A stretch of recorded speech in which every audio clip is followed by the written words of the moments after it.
Les voy a mostrar la aducción Chuquiaguillo.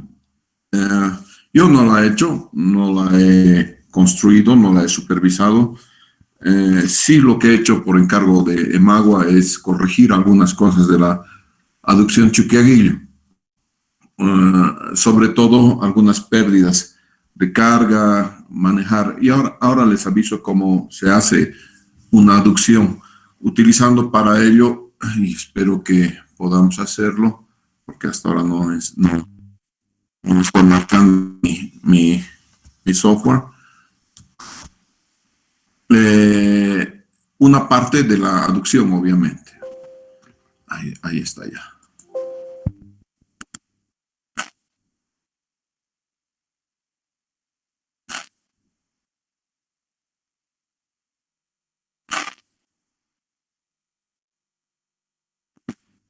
Un segundito va a refrescar los backgrounds y enseguida les hago conocer cómo es esto.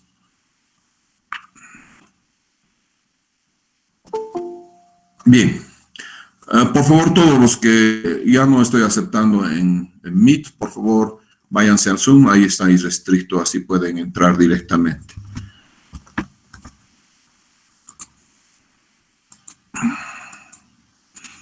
Bien, este es el proyecto Chuquiaguillo.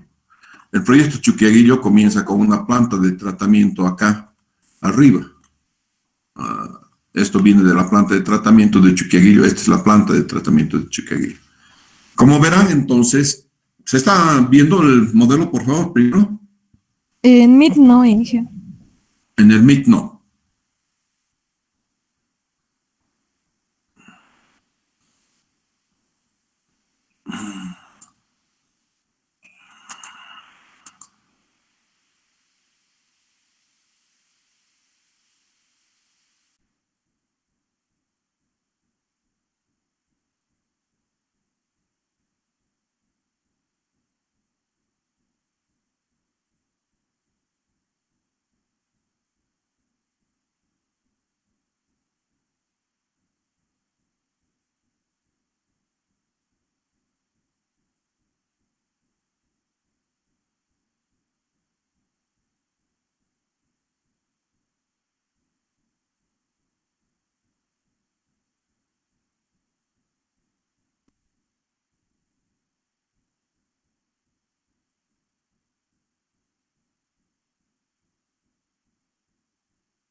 Y vamos a hacer con 2 máquinas.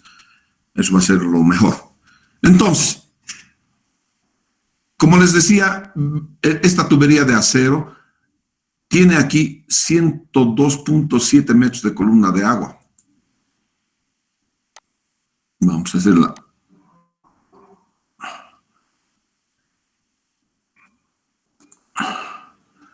De acuerdo, 102 metros de columna de agua. Y no estoy reduciendo. La reducción viene a la entrada al barrio. Este es Urujara. Todito Urujara. Mire, a la entrada al barrio tengo.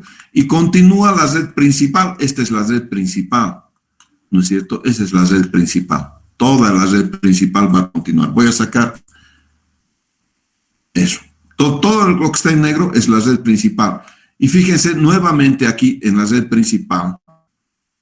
Cuando tengo la presión, tengo a 154 metros. Claro, está bien, perfecto, macanudo. No tengo problemas con la presión porque estoy en una tubería de acero que aguanta hasta 500 metros de presión de agua, ¿no es cierto? Entonces no hay problema. Entonces, pero ¿dónde voy a tener problema? Aquí voy a tener problema. En la red voy a tener problema, ¿no es cierto? En la red ya tengo que tener presiones bastante más bajas, máximo 70 metros de columna de agua. ¿De acuerdo? Y ahora está con la presión dinámica, fíjense, porque tiene las demandas, ¿no es cierto? En cada nodo. Este nodo no tiene demanda, en este nodo no tiene demanda y puedo darme el lujito de tener algo más de presión, pero fíjense, Una vez que ha pasado la válvula reductora de presión, se reduce la presión a 37 metros de columna de agua. Aquí a 85 metros de columna de agua y aquí a 32 metros de columna de agua. Aquí no hay problema porque todavía no estoy repartiendo a las casas. Cuando vaya a repartir a las casas, ya ahí tengo problemas. Aquí, por ejemplo, ya tengo que bajar a 60 metros de columna de agua, como máximo 70 metros de columna de agua. Voy a continuar yendo. Entonces, esto es el barrio de Calajahuira. Este es el barrio de Chuquiaguillo. Y voy bajando así. Y mi problema era este barrio, aquí. En este barrio. En este barrio yo tengo que tener repartija de agua hasta en la punta. En otras palabras, si le bajo la presión con una reductora de presión aquí en la red principal, no voy a llegar a la punta. Y eso es lo que se ha tratado de ver en este, y aquí he llegado a una punta con 7.4 metros de columna de agua. No hay modo de hacer más eso. Esta red estaba construida a este lado. A este lado estaba ya construida y a este lado no, ¿no es cierto? A este lado vengo con 11, en fin, vengo, y eso que es reducido la presión otra vez acá. ¿De acuerdo? Entonces, fíjense, en la red principal no voy a reducir la presión, de tal manera que en este punto, en la estación de seguridad 5, mi presión es 261 metros de columna de agua. Pero nuevamente les digo, estoy en tubería de acero. No tengo problema. ¿No es cierto? No tengo problema. Y si ustedes ven la geografía de La Paz, todavía aquí voy a tener grandes presiones. Ya estoy entrando al barrio, sí, señor. Ya estoy entrando al barrio. No, esta es la... Sí, ya estoy entrando al barrio. ¿No es cierto? Y todavía tengo grandes presiones porque tengo que subir el cerro. ¿No es cierto? Aquí tengo 226 metros de columna de agua y aquí todavía tengo que subir arriba. Y recién voy a colocar aquí el rompepresión para entrar al barrio Marcelo Quiroga. ¿No es cierto? Este es el barrio Marcelo Quiroga y entonces este es el barrio, sí.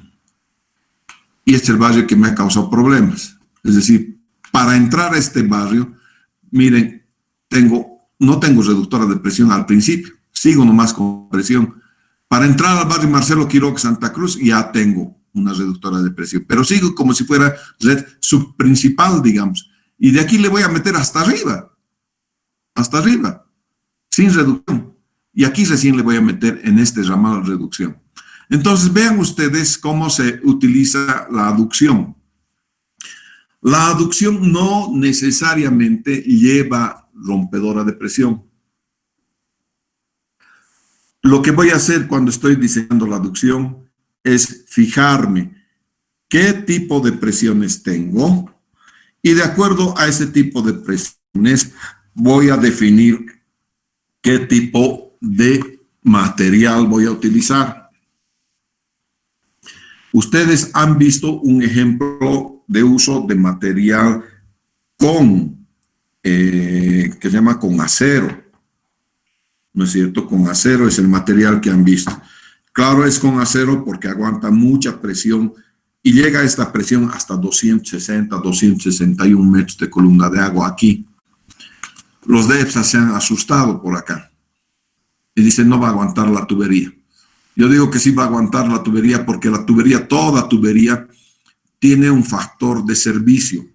La tubería de Plastiforte en HDPE tiene un factor de servicio de alrededor de 2. Entonces va a aguantar, no hay problema. Pero además las presiones estáticas están dentro del rango de presiones que uno quiere obtener. ¿No es cierto? Y se han fijado que tengo ES aquí. Esta es una estación de seguridad. ¿Por qué tengo una estación de seguridad? Imagínense que haya una rotura de tubería en La Paz. A esta presión, 261 metros de columna de agua. ¿Y cuánto de caudal lleva? Vamos a ver. Lleva de caudal 263, ¿no es cierto?, litros por cada segundo. Cada segundo bota un turril de agua, más turril y medio de agua, ¿no? Turril un cuarto de agua, cada segundo. ¿Se imaginan en La Paz que con el agua de un alcantarillado miserable se derrumba media ladera?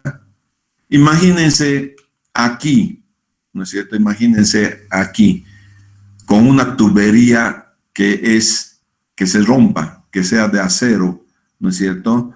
Y que no tenga esta estación de seguridad. Entonces, ¿qué hace la estación de seguridad? Va a censar esta vaina, tiene un sensor de presión y un sensor de velocidad aguas abajo. Si cambia la velocidad o cambia la presión, la válvula automáticamente cierra.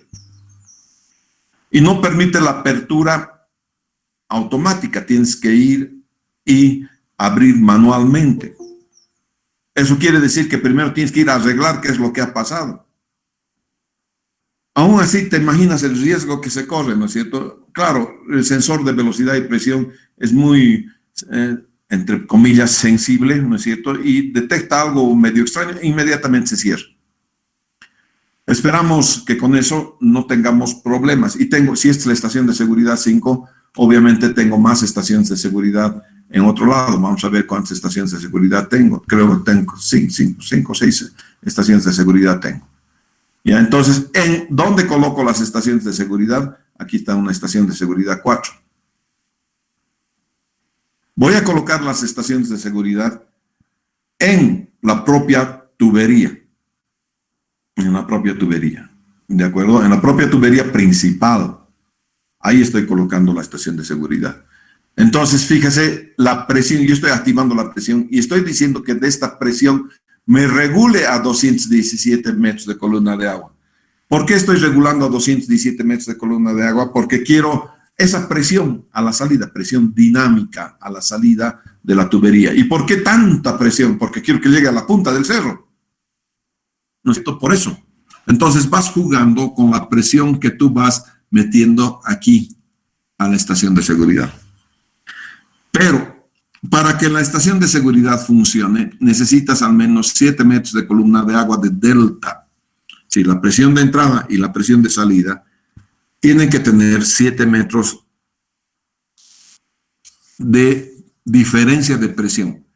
Si no, la válvula no va a actuar, ¿de acuerdo? No va a hacer su función, no va a ni cerrarse ni abrir, se acabó, ¿de acuerdo? Entonces la estación de seguridad pierde su razón de ser. ¿Alguna pregunta hasta aquí en aducciones por gravedad?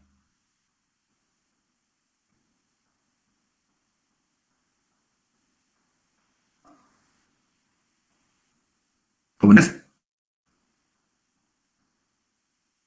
No, hijo, está todo bien. Ya.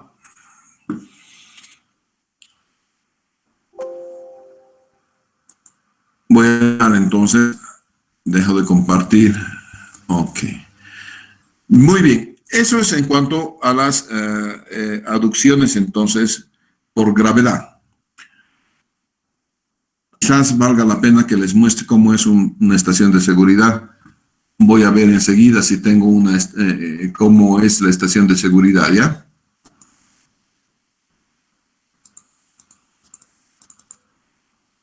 Uh-huh.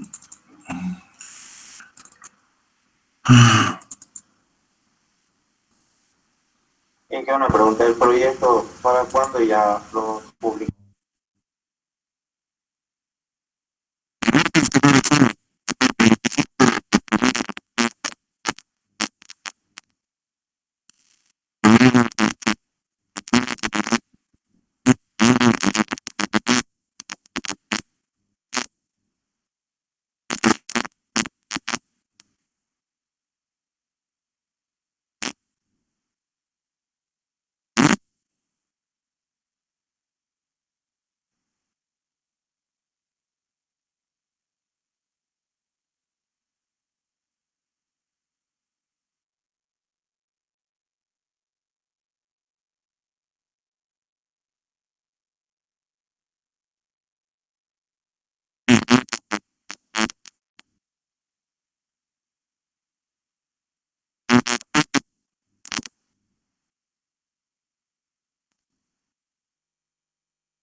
Y vamos, entonces, perdón.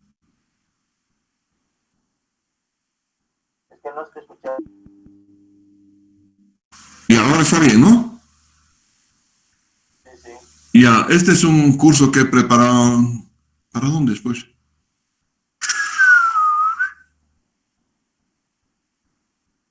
Para la Universidad Amazónica de Pando. A veces hay cursos paralelos en la Universidad San Simón y en varias universidades, que ahora como hay Zoom, y tengo mi relación con varias universidades solo del sistema, ¿no es cierto? Como les decía, sí soy profesor, mi vocación es ser profesor y entonces doy cursos para las universidades del sistema. Algunas veces doy cursos para la San Andrés, para obviamente para mi facultad, que es San Simón, para la Amazónica del Pando y para la del Beni, como es la José Vallivian del Beni. Para esas 4 universidades doy clases, las mismas clases que estoy dando, simplemente cambio esta cosa, esta primera diapositiva. Bien, vamos a ver el flujo transiente entonces. Como su nombre indica, es un flujo transitorio, un solo momento y corto en ese momento, pero es de muchísimo cuidado, porque en el flujo transiente se pueden presentar presiones positivas o negativas tan grandes que hagan que falle la tubería. Y eso es lo que no quiero que se presente, un tubería. Por eso tengo que estudiar el flujo transiente. ¿Qué tipos de flujo transiente hay? La diapositiva es clara. Hay un flujo muy lento, cuasi estático, un transitorio lento, que es una oscilación de masa, y un transitorio rápido, que también lo conozco como golpe de ariete. Y vamos a ver y definir estos 3 estados del flujo transiente. En el muy lento, cuasi estático, las variables, todas las variaciones, ocurren en un lapso grande, horas, incluso días. En una red de agua potable, entonces, el flujo, el golpe de ariete en toda la red es absorbida por toda la red. Hay montones de redes, hasta la red que va a tu casa, ¿no es cierto? Hace parte del volumen de amortiguación del flujo transiente. Entonces, ¿qué es lo que se debe hacer? Aquí no vale la pena tener un modelo específico de flujo transiente para redes. ¿Qué es lo que hago? Hago una simulación de periodo extendido, EPS, ¿ya? Que es una simulación que permite la variación de caudales en la demanda de los nodos. Esta variación responde a la variación que se presenta para el caudal máximo horario. En la mañanita, a las 8 de la mañana, tengo gran uso de agua, al mediodía también y en la noche también, a las 3 de la madrugada casi cero, por debajo de la media. En fin, toda esa variación la puedo poner al flujo EPS y entonces modelar con el flujo EPS. ¿De acuerdo? Muy poca gente hace esa modelación con el flujo EPS desde el punto de vista de flujo transiente. A decir verdad, no conozco a nadie. Después tienes esto que es el transitorio lento o la oscilación de masa. Grandes masas oscilan en el tubo. ¿no es cierto? Si tú tienes dos vasos comunicantes, entonces vas a ver la oscilación, ¿no es cierto?, en el tubo. Y las variables cambian en minutos u horas. Pero como dice la diapositiva, no lo hace en un tiempo suficientemente corto como para tomar cuenta las inercias de masa de agua y la inercia propia de la tubería. Sin embargo, el flujo de oscilación de masa se puede presentar, digamos, cuando tengo que calcular la oscilación de masa para estaciones de bombeo de aguas residuales. Las aguas residuales las bombeo en tuberías bastante grandes, ¿no es cierto? Y en, digamos, alturas pequeñas. Pero cuando se corta el agua, entonces la masa retrocede y los filetes se van acumulando uno detrás de otro. Entonces, como cuando uno juega el chorromorro, ¿no es cierto? Primero uno arriba, después el otro arriba, después el otro arriba, después el otro arriba, hasta que ya no resiste más, ¿no es cierto? Y ¡pum!, se cae todo. Es igualito. Entonces, la masa de aguas viene la primera, la segunda, la tercera, la cuarta, ¿no es cierto? Y entonces, si no le has colocado un dispositivo que prevenga eso, puedes tener problemas. Eso también depende de la velocidad con la cual estés haciendo tu bombeo en la estación de bombeo de aguas servidas. Y ya saben, el profesor Juan Carlos Rocha les ha dicho 1.5 metros sobre segundo es la velocidad que le apunta, no más de eso. Más de 1 y menos de 1.5. Precisamente para no colocar, digamos, un dispositivo que siempre son caros, ¿no es cierto?, de prevención de golpe de ariete. Luego tienes el transitorio rápido o golpe de ariete propiamente dicho.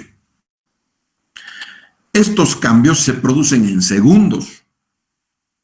Generan unas ondas de presión mortales, muy grandes, ¿no es cierto? Y debes tener, entonces, dispositivos que te protejan la tubería y la maquinaria. En otras palabras, la bomba, si es que estás con bombeo. Pero también se va a presentar transitorio cuando tienes flujo por gravedad, una aducción por gravedad. También se va a presentar transitorio si cierras o abres válvulas de manera brusca. Entonces vas a tener el fenómeno de flujo transiente o el flujo transitorio. Introducimos entonces un concepto nuevo, que es la celeridad de onda. Y la celeridad de onda, como dice la diapositiva, es la velocidad a la cual se propaga el sonido, la onda. Y hay dos tipos de propagación, en el aire y en el agua, ¿no es cierto? Entonces, esta velocidad entonces va a depender además de la elasticidad que tenga el fluido y la pared de la tubería. Si la tubería fuese completamente indeformable, completamente rígida, la velocidad, la celeridad sería igual a la propagación del sonido 1435 metros sobre segundo en agua dulce. Por eso es que las tuberías más rígidas producen golpes de ariete mucho más grandes. ¿Y dónde fallan las tuberías que son muy rígidas? No en la tubería propiamente dicha. Va a fallar en las uniones y va a fallar en la máquina que está intentando proteger, si es que no le pones protección. Si no le pones protección y tienes una tubería rígida, va a volver la onda y va a causar destrozos muy grandes. Yo estaba construyendo, les comento una anécdota. He supervisado y construido la planta de tratamiento de Calacala, la nueva planta de tratamiento de Calacala, que es la primera planta, dicho de paso, sea de paso, hecha por bolivianos, todo, desde el diseño hasta la construcción. La planta que estoy haciendo ahora en Chuquiaguillo cuesta $15 millones. Perdón, la planta de Batallas. La planta de Chuquiaguillo ha costado $10 millones. La planta de Calacala ha costado 20 millones de bolivianos. Esa es la diferencia, señores, cuando uno le pone alma, vida y corazón. Que después hayan fallas, las reconozco, hay fallas. Es la primera vez que estamos haciendo plantas de tratamiento de alta tecnología, con sistemas de SCADA, con maquinaria que se mueve de acuerdo a PLCs, aumentan velocidades, disminuyen velocidades, todas esas cosas. Los filtros se lavan automáticamente o también manualmente, ¿no es cierto? Entonces, es la primera vez que estamos haciendo. Que hay, sí, a lo largo del tiempo he visto dos fallas. Que si alguna vez vuelvo a entrar a CEMAPA, las voy a corregir muy fácilmente. No son fallas gigantescas que no se pueden corregir, pero son fallas que sí se pueden corregir. Pero aún así, corrigiendo, costará pues, $1 millón de bolivianos más. ¿No es cierto? Voy a poner 21 millones de bolivianos versus $10 millones. ¿No es cierto? Ese es para un caudal similar. La planta de tratamiento de Chuquiaguillo trata 500 litros por segundo. La de CEMAPA trata hasta 600 litros por segundo. La planta de Batallas, que cuesta $15 millones, que es todo automático, con tubería y toberas que salen aire, que no me gustan, que ya les he dicho que cambiemos, ¿no es cierto? Cuesta $15 millones. Así nomás de sencillo es, señores. Y así es cuando tenemos esclavitud tecnológica. Y nuestra esclavitud tecnológica está en nuestro cerebro. Dense cuenta que en Bolivia y particularmente en Cochabamba podemos hacer autos o no podemos hacer autos eléctricos, motos eléctricas, podemos hacer máquinas, la ingeniería mecánica, la ingeniería electrónica, la ingeniería de computación está sumamente avanzada en Bolivia. Una vez me encontré con Marco Peredo, que era profesor de la facultad en el aeropuerto, en mi estancia en el aeropuerto, yo vivo en avión, de tal manera que la señora del café de la sala VIP me dice, el señor fin de semana, me dice. El señor fin de semana, porque claro, todos los fines de semana me vuelvo para dar clases en San Simón. El sábado ya doy clase en San Simón. El viernes en último vuelo ya estoy acá. ¿No es cierto? Me encontré con Marco Peredo y me dice Marco Peredo, mi hija está trabajando pues en Amazon, en la central de Amazon, ¿no es cierto? Y pucha, qué bien, está en los Estados Unidos. No, papito, la central de Amazon mundial está en Cochabamba. La central de Amazon mundial está en Cochabamba, le he dicho. Sí. Pero entonces tengo muñeca. No, papito, eso es solamente el tráfico de órdenes, ¿no? La orden que sale de Australia, llega a Estados Unidos, no sé. Ese, todo mare magnum de comunicación de Amazon. ¿Se imaginas? Amazon es súper ultra gigantesco, está en Cochabamba. Dense en cuenta entonces la calidad de ingeniería que hay en Cochabamba. Calidad de ingeniería superior. ¿No es cierto? Y esa es la calidad de ingeniería de la cual yo me he aprovechado. ¿Y saben con quién es?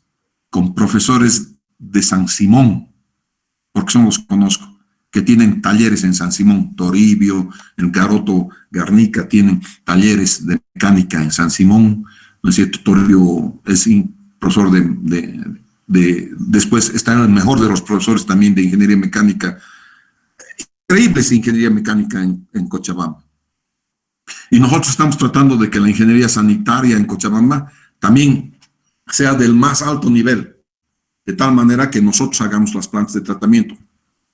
En el futuro, nosotros vamos a hacer incluso bombas, vamos a fabricar bombas, vamos a fabricar válvulas. Ya hay una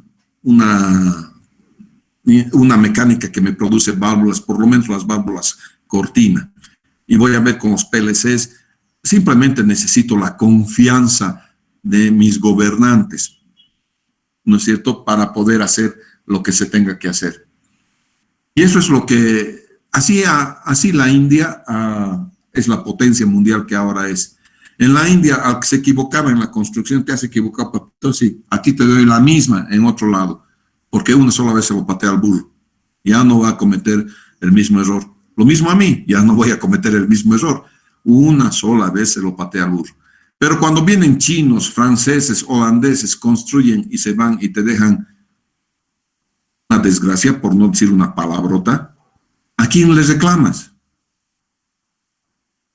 ¿A quién se mapa? Al único que le joden es a mí, ¿no es cierto? Claro, porque yo vivo aquí. Pero si fuera gringo y estuviera en Holanda, que me larguen los perros, ¿no ve? Que se quejen a Gardel. No, señores, conmigo y la ingeniería mecánica se jode algo y vamos inmediatamente las reparamos. Esa es la ventaja de tener ingeniería boliviana, Made in Bolivia. Ustedes van a ser los gobernantes del mundo, ustedes van a ser los fabricantes del mundo y ustedes van a ser, espero quiera Dios, el futuro gobierno de Bolivia, en todo nivel, en el nivel superior, en los niveles intermedios y en los niveles municipales. Nosotros, Bolivia nos necesita. Bolivia necesita esta camada de gente joven. Ya basta de que entren los que tienen media cola, los que tienen cola entera, los que nos mienten, que dicen que van a hacer una u otra cosa. No, señores, ustedes son los nuevos gobernantes.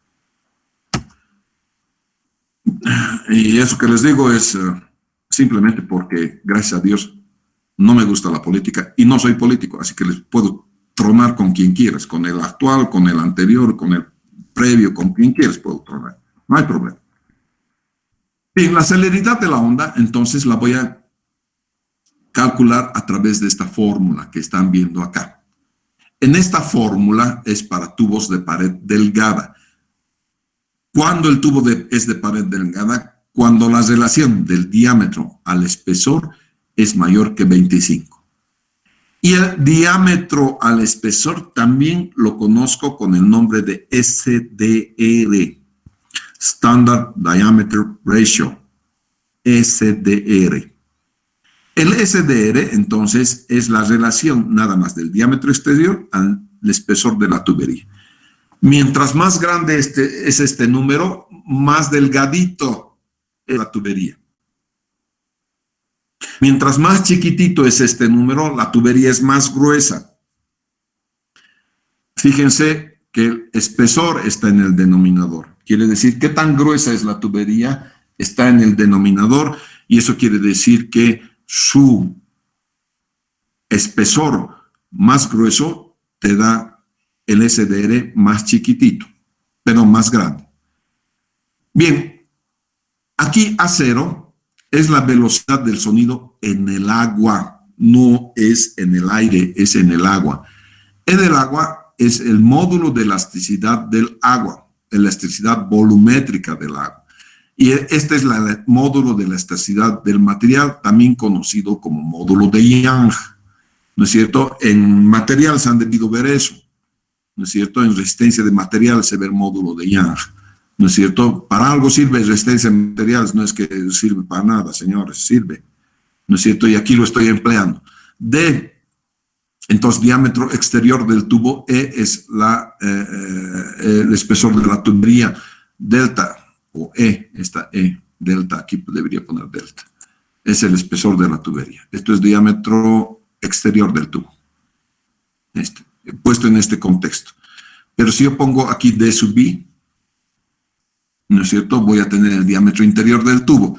Siempre voy a calcular con diámetro interior. La hidráulica siempre se calcula con el diámetro interior, no con el diámetro exterior. Esto siempre tengan en cuenta. Este es el diámetro exterior, este que voy a calcular en la hidráulica. Cuando se entra aquí en la hidráulica, lo voy a ver como diámetro exterior de la tubería. ¿Ya? Y delta es el espesor de la pared del tubo, este delta. Entonces lo voy a trasladar acá. Ahí está. ¿No es cierto? Y voy a tener entonces el espesor de la pared del tubo. Muy bien. Para tuberías de pared gruesa, es decir, cuando es menor que 25, un poquito cambia esto. Y cambia a este nivel, ¿ya? Este es DI, entonces, ¿no? El diámetro DI. Está mi DI. ¿No es cierto? Listo. Entonces, eso siempre es con el diámetro interno. Este valor de C, ¿no es cierto? Este valor de C tiene esta C. Esta que ustedes están viendo acá, para diámetros de pared gruesa, tiene esta formulita. ¿No es cierto? Donde mu es el módulo de Poisson. ¿De acuerdo? Tienes mu, entonces el módulo de Poisson. Hay algunas variables en la celeridad de onda para diferentes tipos de tubería. Para el acero, el fibrocemento, el concreto, el hierro dúctil, el polietileno y el PVC tienes la elasticidad del material en diferentes unidades y mu, que es el módulo de Poisson. La magnitud de la celeridad de onda en metros sobre segundo está en este rango. Si ustedes salen fuera de este rango, algo está mal. Fíjense que la celeridad de onda que viene en el numerador, ¿no es cierto?, es más grande para la tubería de acero. ¿Y por qué es más grande para la tubería de acero? Porque la tubería es rígida. Aquí, A, ¿no es cierto? La tubería, esta celeridad es rígida y entonces tienes más rápido la celeridad de onda. En cambio, para PVC vienen 300, 500.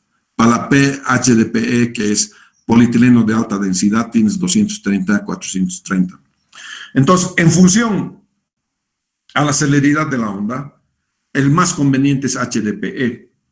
Desafortunadamente, HDPE no existe para presiones demasiado altas, ¿no es cierto? O es demasiado caro. Cuando voy a calcular golpe de ariete, lo voy a calcular, lo voy a hacer esto a través del uso del pulso de Zhukovsky. Y obviamente es ruso, Zhukovsky, ¿no? Que plantea esta sencilla ecuación. Delta H, la variación en la energía, delta H, es una relación directa a la celeridad por delta B sobre G. Delta B es importante entonces. La velocidad es importante, el material es importante. El material te da A, delta B te va a dar la variación de velocidad. Una variación de velocidad instantánea, delta H, genera un aumento de presión aquí, delta H. Delta B genera delta H. ¿No es cierto? Y si el tubo es muy rígido, el delta H es instantáneo y entonces se produce la rotura de la tubería. Por ejemplo, si tengo una velocidad en una tubería a 2 metros sobre segundo, la velocidad normal con la que tú has calculado, y la tubería de acero está con una celeridad de 1000 metros sobre segundo, ¿no es cierto? 1000 delta B G, te va a generar una sobrepresión instantánea de 200 metros de columna de agua. Sobrepresión, no presión. De la presión a la cual tú estás calculando, le mete una presión más. Y esa presión más es 200 metros de columna de agua. Probablemente tu tubería resista porque, claro, la has puesto a 450 metros de columna de agua en la tubería de acero. Y tus juntas ¿resistirán tus juntas? Y si eso es parte de un bombeo, cuando regrese, ¿resistirá la maquinaria? Nunca. Si no has puesto entonces controles a la onda de sobrepresión, cuando vuelva la onda de sobrepresión va a hacer volar todo. ¿No es cierto? Y esto se calcula entonces. ¿Cómo calculamos la sobrepresión? La vamos a calcular entonces a través del pulso de Zhukovsky. Entonces, afortunadamente, gracias a Dios, los cambios no son tan bruscos. Este delta B no se hace de 2 metros sobre segundo a 0, pero en menos de un segundo. Depende de cómo vas cerrando la tubería, ¿no es cierto? Entonces, fíjense, para la fórmula de Zubkowski, ¿no es cierto? Una brusca disminución de la velocidad debido a este cierre de esta válvula genera entonces este aumento de presión. Este aumento de presión lo va a generar aquí porque la onda sigue cayendo, viene el agua, has cerrado esta válvula y ¡pum! Se eleva con esta fórmula. Se eleva arriba. Y aquí debajo, aquí es cero. Aquí debajo el agua sigue yendo. Pero aquí como ya no tiene más agua, genera vacío acá. Y esta generación de vacío es menos aquí, un delta H negativo. ¿No es cierto? Aquí va a rebotar la onda. Y aquí va a seguir continuando, yendo la onda. ¿No es cierto? Entonces hay que ver cómo se genera esta diferencia de presiones. Aguas arriba es delta H positivo, aguas abajo delta H negativo. Aguas arriba rebota, ¿no es cierto? La onda de presión, aguas abajo la onda de presión negativa va a seguir, ¿no es cierto?, hacia el reservorio, hacia donde esté yendo esto. La velocidad es velocidad sub cero, ¿no es cierto? Y aquí otra vez vuelve velocidad sub cero menos delta B, depende de esa magnitud, entonces, este delta H. ¿Cómo se van a hacer las transformaciones de presión? Hay varios tipos de transformaciones de presión. Primero, por cambio de diámetro, ¿no es cierto? Si S es la relación de sobrepresión o de presión, que continúa entonces la propagación después del cambio de diámetro, ¿no es cierto? Y otra parte se refleja. Entonces, este es el coeficiente de transmisión, ¿no es cierto? Y este es el coeficiente de reflexión, ¿no es cierto? Después del cambio, entonces, de diámetro, se refleja esta onda. Entonces, tienes un coeficiente de transmisión dado por esto y un coeficiente de reflexión que dado por esto. A1 es el cambio, área antes del cambio. A2 es el área después del cambio. ¿Te imaginas que esto fuera mucho, muy grande? Entonces, el coeficiente de transmisión casi sería cero. Y solamente voy a ver reflejada, voy a ver un coeficiente de reflexión. Casi nada de transmisión y una reflexión que se va a presentar. Aquí está. Entonces, cuando está viniendo el agua en la tubería, esta es la aceleración, se ha cortado y viene con un delta H positivo. ¿No es cierto? Este delta H muere aquí, en el reservorio. Pero, como está metiéndole agua, esto va a crecer. Pero todo tiene que entrar en equilibrio, o sea, vuelve a bajar. Y para que vuelva a bajar, el agua viene en retroceso, con un delta H similar. Entonces tú tienes delta H positivo que entra al reservorio. Este es el A grande. Este es cuando tienes una tubería hacia un tanque de agua y del tanque de agua va a retornar entonces con un delta H. Entonces cuando una tubería, esta tubería, ¿no es cierto?, se une a este tanque tiene una área muchísimo más grande que la tubería, el coeficiente de transmisión se hace 0, pero el coeficiente de reflexión es 1. ¿No es cierto? Entonces, todas las sobrepresiones o depresiones que llegan mueren aquí. ¿No es cierto? No se transmiten.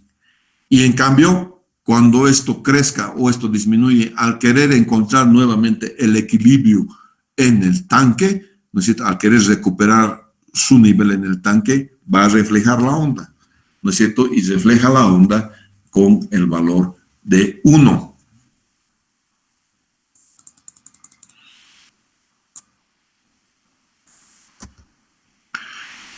Muy bien. Exactamente lo inverso va a pasar cuando tengo de diámetro mayor a diámetro menor. ¿No es cierto? Cuando es de mayor a menor. ¿Cuándo se hace diámetro mayor a menor? Cuando le estás colocando una válvula.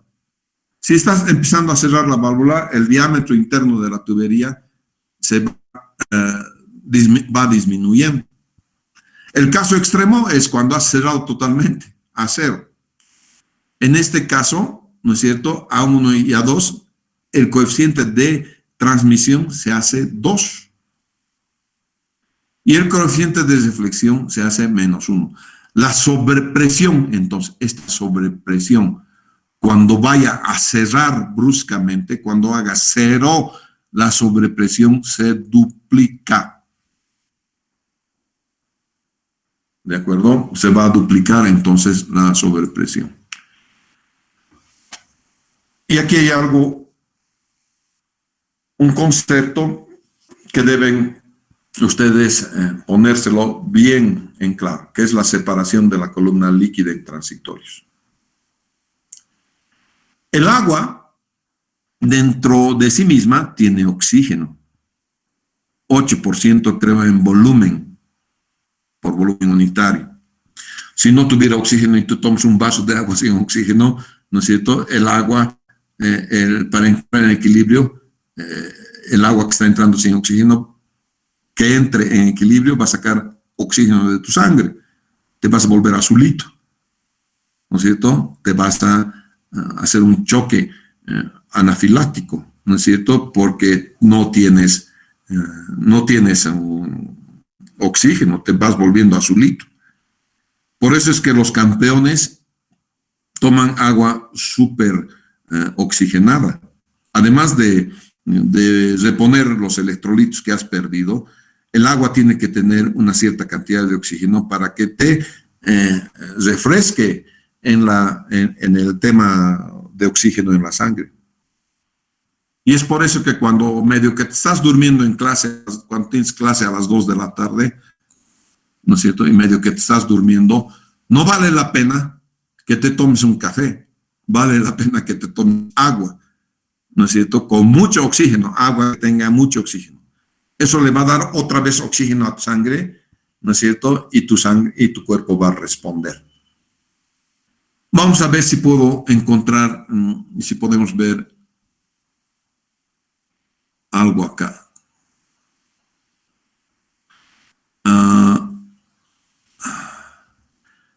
No sé sinceramente, estos son ejemplos de depresión y ejemplos de sobrepresión que se llama en una película. Voy a intentar mostrar la película, no sé cómo va a ser en este tema.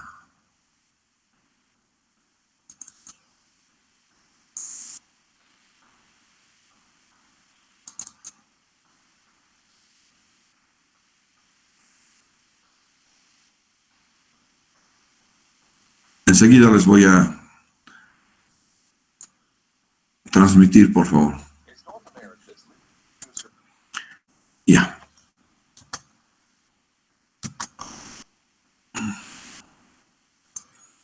Stop share. Vengo aquí. Cada vez tengo que hacer gimnasia. Listo.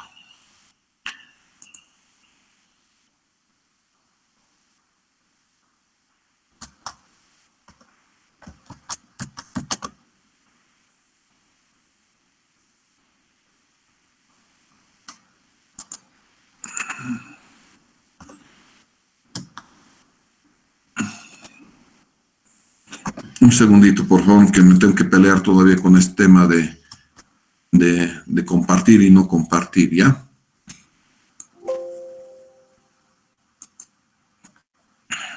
En Zoom es muy fácil. En el que me tengo problemas es en este, que es el otro software, ¿no es cierto? No sé si se está viendo algo en inglés en el Meet. Se está viendo, Inge. Ya.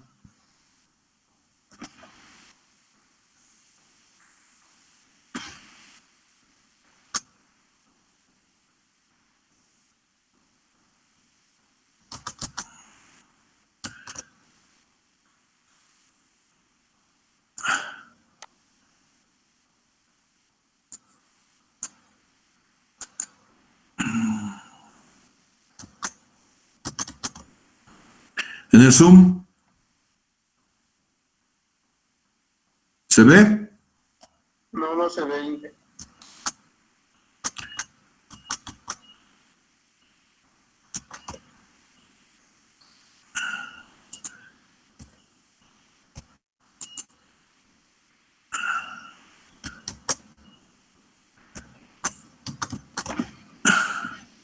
Cachito, ya en Zoom. Voy a ver esto.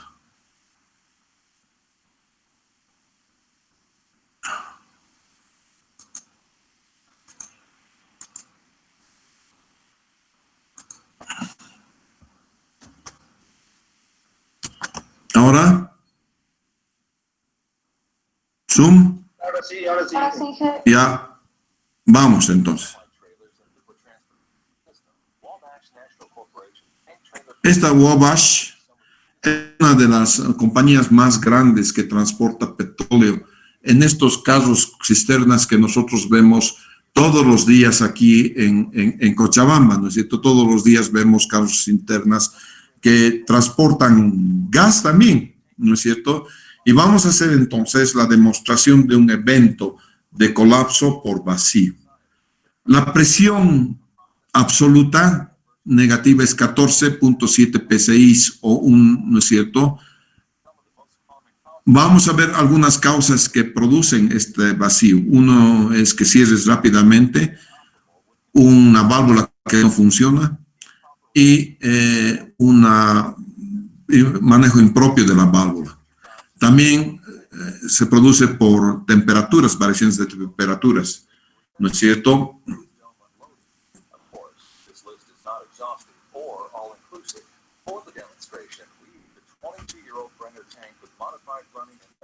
Vamos a entonces utilizar para esta demostración un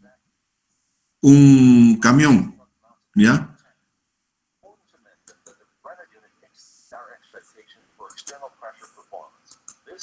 Stainless steel tank trailer withstood over 10.5 psi of external pressure, more than expected by calculation, with a reasonable factor of safety.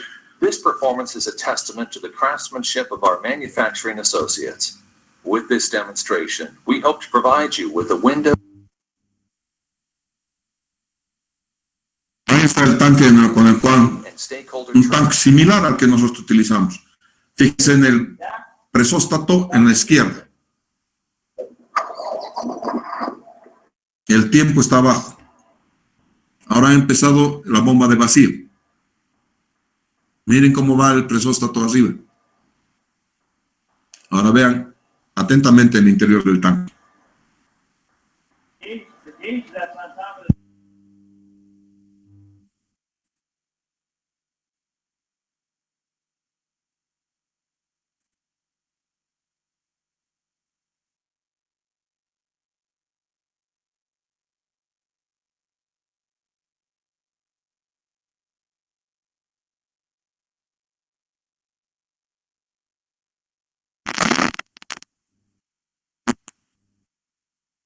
¿Se da cuenta? ¿Qué ha pasado, señores? El tanque ha colapsado hacia el interior, fíjense cómo colapsa.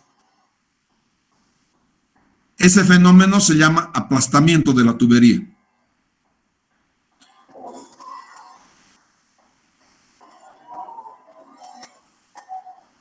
Por vacío.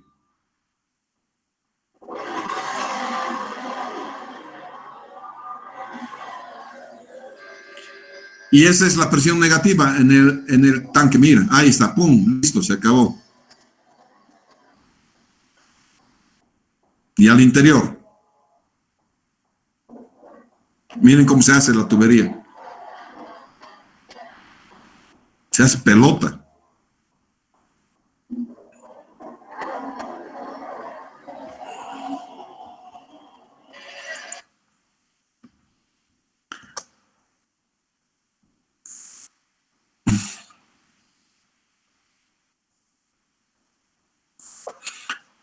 Ese es entonces un aplastamiento de la tubería. Vamos a ver si puedo mostrarle el otro, ¿ya?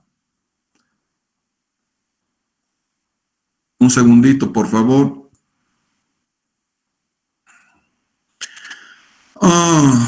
Vamos a hacer la misma gimnasia.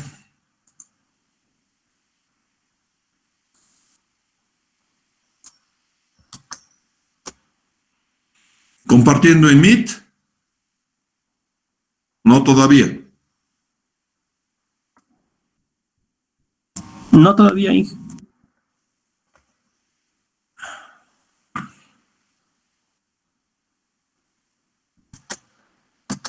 ¿Ahora? Ahora sí. Y ahora Zoom.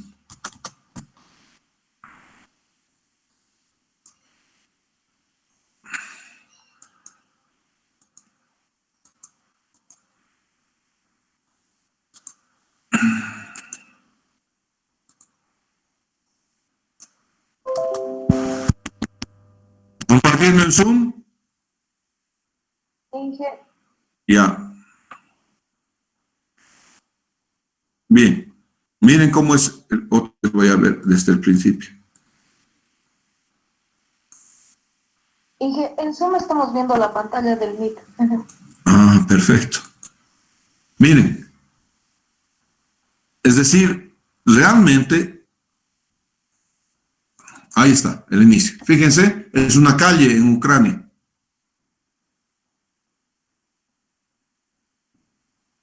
Golpe de presión, golpe de ariete positivo. Inge, en Zoom no estamos viendo lo que está mostrando, estamos viendo la pantalla del Meet nomás. Un cachito entonces.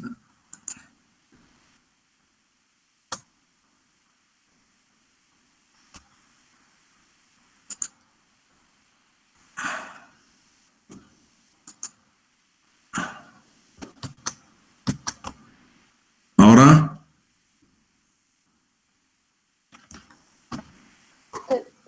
Dejo de compartir ahora, Inge. Alt S.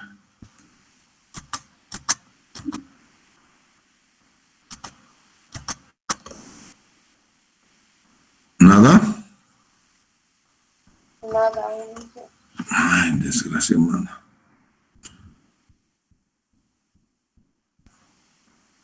Ahora sí. Ahora sí.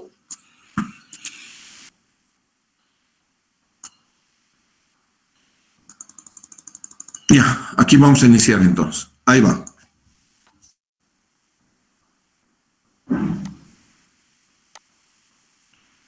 Ese es un golpe de ariete positivo.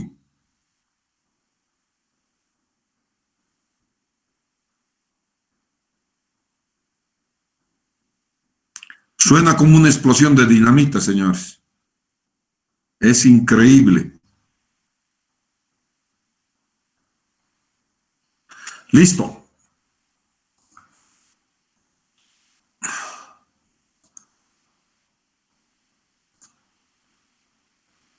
Entonces, eso es todo por el día de hoy. Muchas gracias. Gracias, Inge. Hasta luego. Chao. Hasta sábado, Inge. Chao, chao, chao, chao. Hasta luego, Inge. Chao.